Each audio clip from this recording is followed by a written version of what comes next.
नमस्कार बच्चों। देखिए, आपका जो 7 नंबर लेसन है वो कंप्लीट हो गया। आज हम 1 नंबर लेसन की बात जो है वो करेंगे। अध्याय नंबर 1 की जो है वो बात करने वाले हैं, ठीक है, जिसका नाम है आपके केमिकल रिएक्शन एंड इक्वेशंस, अर्थात रासायनिक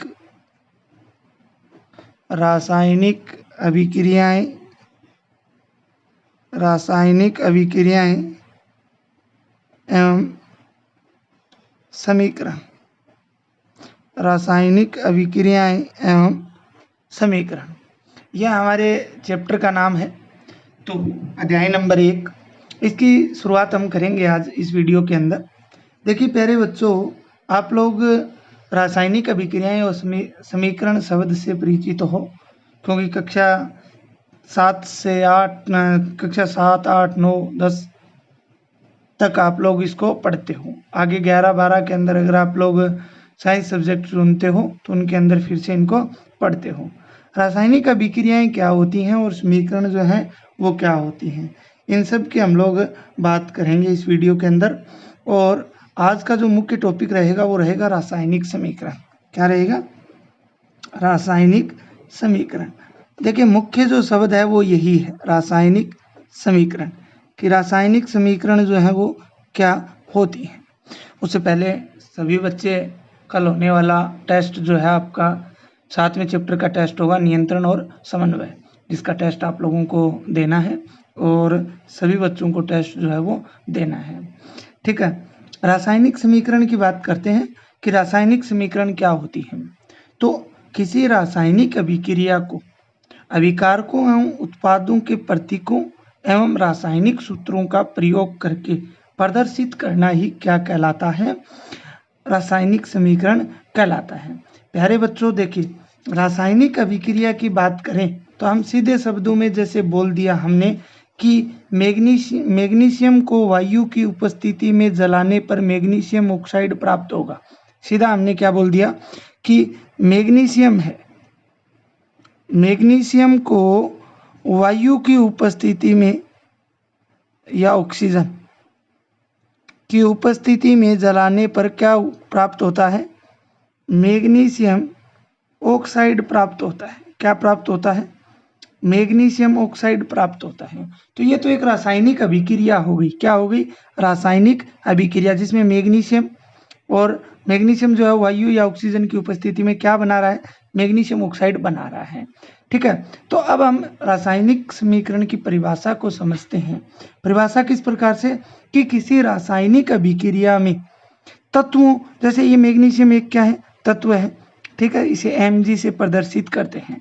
तो किसी रासायनिक अभिक्रिया में तत्वों या यौगिकों को उनके सूत्रों, अब यौगिकों को जैसे ऑक्सीजन अकेला ये हो गया, और ऑक्सीजन वायु में उपस्थित ऑक्सीजन को क्या बोलते हैं? O2 बोलते हैं। तो ये एक यौगिक हो गया, ठीक है, जिसमें ऑक्सीजन के कितने अणु होते हैं?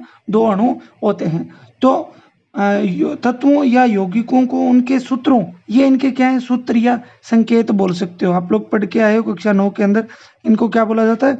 संकेत बोला जाता है। संकेतों के द्वारा निरूपित करना ही क्या कहलाता है? रासायनिक समीकरण। जैसे Mg प्लस O2 तो क्या हो जाएगा? MgO2, magnesium oxide. क्या हो जाएगा? Magnesium oxide. इसी प्रकार अगर दूसरे उदाहरण की बात करें तो जैसे दूसरे उदाहरण की बात करते हैं,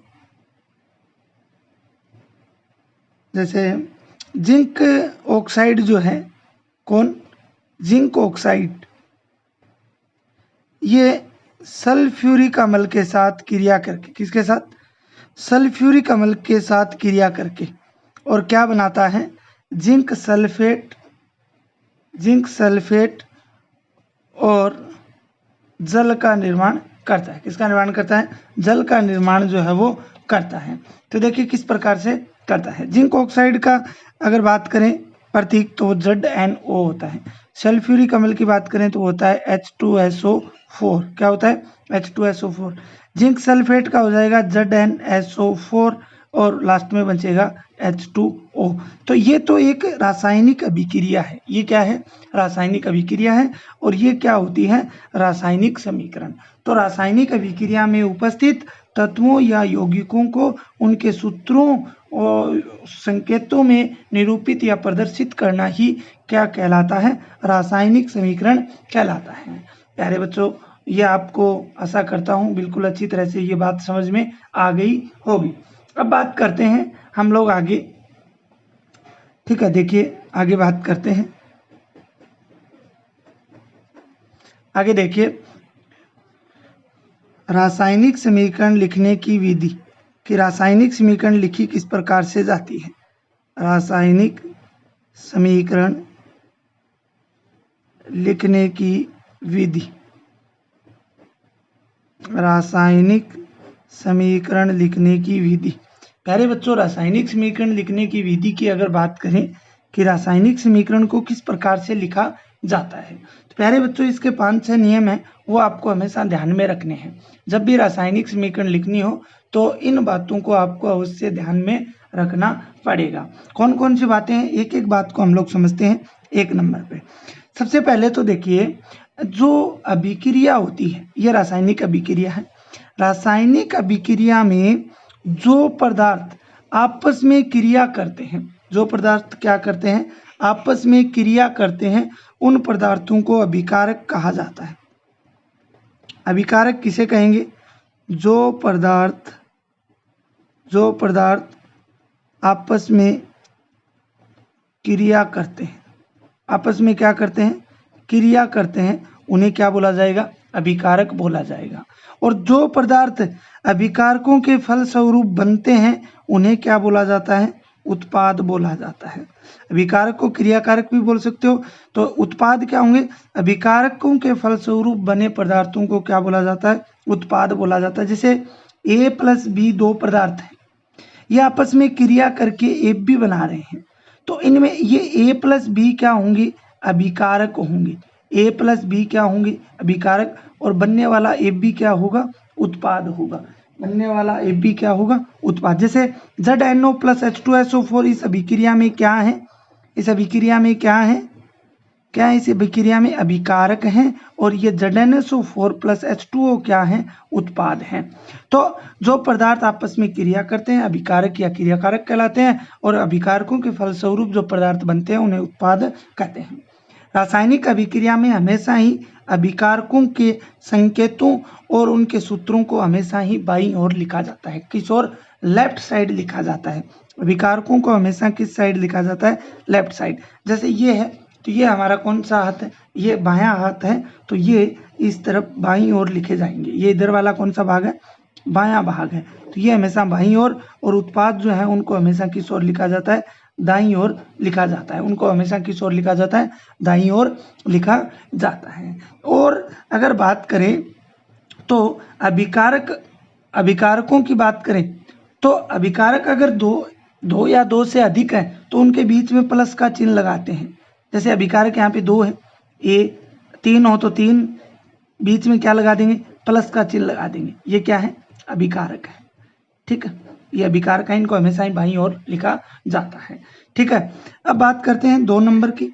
अभिक्रिया में बनने वाले पदार्थों को उत्पाद कहा जाता है, और ये हमेशा ही किस ओर लिखे जाते हैं? दाईं ओर लिखे जाते हैं। जैसे इनसे बनेगा ABC, मान लीजिए क्या बना? ABC, तो ये हो गए उत्पाद। इन्हें हमेशा ही किस ओर लिखा जाता है? ये हाथ कौन सा? दायां, दाईं ओर लिखा जाता है। तीसरी बात करते हैं तो अभिकारकों और उत्पादों के बीच में, अभिकारक और उत्पादों के बीच में एक तीर का चिन्ह लगाया जाता है।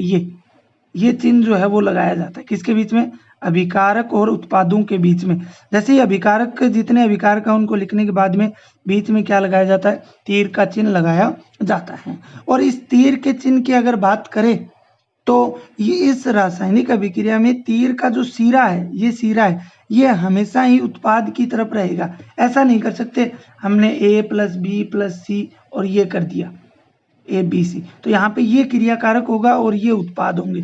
ध्यान रखना इसका। तो हमेशा ही तीर का जो सिरा है वो किस ओर होना चाहिए? उत्पाद की ओर होना चाहिए, जो अभिक्रिया होने की दिशा को दर्शाता है। किसको दर्शाता है? अभिक्रिया होने की दिशा को दर्शाता है। इसके अलावा और अगर बात करें तो अभिक्रिया के अंदर गैसीय अवस्था को, जैसे हाइड्रोजन ऑक्सीजन ये बनती है, तो गैसीय अवस्था के लिए इस प्रकार का चिन्ह काम में लेते हैं। ठीक है, गैसीय अवस्था के लिए इस प्रकार का चिन्ह जो है वो काम में लेते हैं। तथा अवक्षेप बनता है, कोई ठोस पदार्थ बनता है, उसके लिए ये चिन्ह जो है वो काम में लिया जाता है। भी इसमें तीर का चिन्ह जो सिरा ऊपर की ओर होगा, ये तो किस में होगा, गैसीय अवस्था में, और ये किस में होगा, अवक्षेप की अवस्था में। कौन किसकी अवस्था में, अवक्षेप की अवस्था में होगा। अब हम इन 5-6 नियमों को एक उदाहरण द्वारा समझते हैं। जैसे अगर बात करें कि जिंक और सल्फ्यूरिक अम्ल मिलकर जिंक सल्फेट व हाइड्रोजन बनाते हैं। कौन कौन, जैसे मैं अभिक्रिया लिख देता हूँ, रासायनिक अभिक्रिया की बात कर लेते हैं। रासायनिक अभिक्रिया लिख देता हूँ, जैसे रासायनिक अभिक्रिया लिख दी, जस्ता प्लस सल्फ्यूरिक अम्ल, जस्ता और सल्फ्यूरिक अम्ल मिलकर क्या बनाते हैं, जिंक सल्फेट प्लस हाइड्रोजन। तो ये तो रासायनिक अभिक्रिया होगी। अब रासायनिक समीकरण लिखेंगे। जस्ता का जो संकेत है वो क्या होता है, Zn होता है। क्या होता है, Zn। प्लस का चिन्ह लगाएंगे क्योंकि अभिकारक 2 हैं, ये पहला अभिकारक, ये दूसरा, तो बीच में प्लस का चिन्ह। सल्फ्यूरिक अम्ल होता है H2SO4, क्या होता है, H2SO4। अब देखिए ये हमारे पास क्या है, अभिकारक है, ये हमारे पास क्या है, अभिकारक है। अभिकारकों और उत्पादों के बीच में तीर का चिन्ह लगाया जाता है और तीर का सिरा हमेशा ही उत्पाद की ओर होगा। उत्पाद क्या बना, जिंक सल्फेट ZnSO4, क्या बना, ZnSO4 प्लस दूसरा उत्पाद, तो दूसरा पदार्थ भी प्राप्त हो रहा है उत्पाद में, वो है हाइड्रोजन। तो हाइड्रोजन गैस होती है, इसके लिए तीर का चिन्ह ऊपर की ओर कर देंगे, अगर अवक्षेप होता तो नीचे की ओर कर देते। ठीक है, तो ये हमें क्या प्राप्त हुए, उत्पाद प्राप्त हुए, क्या, उत्पाद। ठीक है, तो ये सिरा हमेशा इस तरफ होगा। तो ये क्रिया करने वाले पदार्थ थे जिन्हें अभिकारक का, बनने वाले पदार्थों को हमने उत्पाद का, बीच में तीर का चिन्ह लगा दिया। अभिकारकों और उत्पाद 2 या 2 से अधिक हैं तो उनके बीच में प्लस का चिन्ह लगा दिया। गैसीय अवस्था के लिए ये तीर का चिन्ह लगा दिया ऊपर की तरफ, और अगर अवक्षेप होता तो नीचे की तरफ तीर का चिन्ह लगा देते या उसको दर्शाते। तो प्यारे बच्चों, ये था आपके रासायनिक समीकरण और रासायनिक समीकरण को लिखने का तरीका, रासायनिक समीकरण और रासायनिक समीकरण को लिखने का तरीका। अब अगर हम लोग बात करें, आगे वाली वीडियो में हम बात करेंगे रासायनिक समीकरण का संतुलन। रासायनिक समीकरण का संतुलन किसकी बात करेंगे, रासायनिक समीकरण के संतुलन का। संतुलन का मतलब होता है दोनों तरफ, जैसे मान लेते हैं हम तुला देखते हैं, ठीक है, उसमें 5 किलो इधर है तो 5 किलो इधर है, तो वो बिल्कुल जो सिरा है वो एकदम मध्य में आ जाता है, अर्थात दोनों का जो संतुलन है बराबर भार है। उसी प्रकार हम अभिक्रिया के संतुलन की बात करेंगे कि जितना अभिकारक होंगे उतने ही क्या होंगे, उत्पाद में होंगे, जितने अभिकारक में होंगे उतने ही किस में होंगे, उत्पाद में होंगे। अर्थात रासायनिक समीकरण का संतुलन, जैसे यहाँ पे बात करते हैं तो Z, ये मान लीजिए अभिकारक हमारे पास, Zn के कितने हैं, 1 है, हाइड्रोजन के कितने हैं, 2 हैं, सल्फर के कितने हैं, 1 है, ऑक्सीजन के कितने हैं, 4 हैं। इधर बात करते हैं, यहाँ पे Zn का कितना है, 1 है, ठीक है, यहाँ पे हाइड्रोजन के कितने हैं, 2 हैं, यहाँ पे सल्फर का कितना है, 1 है, यहाँ पे ऑक्सीजन के कितने हैं, 4 हैं। अब आप लिख देखिए, मिलाइए इनको, बराबर आएगा। तो ये क्या है, संतुलित अभिक्रिया है, ये क्या है, संतुलित अभिक्रिया है, क्या है, या संतुलित समीकरण बोल सकते हो या संतुलित अभिक्रिया बोल सकते हो। ठीक है, इस प्रकार हम कल पढ़ेंगे किस प्रकार से इनको संतुलित किया जाता है। अगर ये संतुलित नहीं होती तो हम लोग क्या करते, उसके संतुलन के लिए, ये संतुलित है पहले से, अगर ये संतुलित नहीं होती तो हम लोग क्या करते, उसके बारे में हम पढ़ेंगे कल वाले वीडियो के अंदर। आज के लिए इतना ही। बाकी अगर आपको वीडियो अच्छा लगा तो वीडियो को लाइक और कमेंट ज़रूर किया करो। साथ में अगर आप लोगों ने चैनल को सब्सक्राइब नहीं किया है तो उसको सब्सक्राइब भी ज़रूर करें और अपने दोस्तों में भी इसको ज़रूर शेयर करें। तो आज के लिए इतना ही, बाकी कल वाले वीडियो के अंदर बात करेंगे। बहुत बहुत धन्यवाद।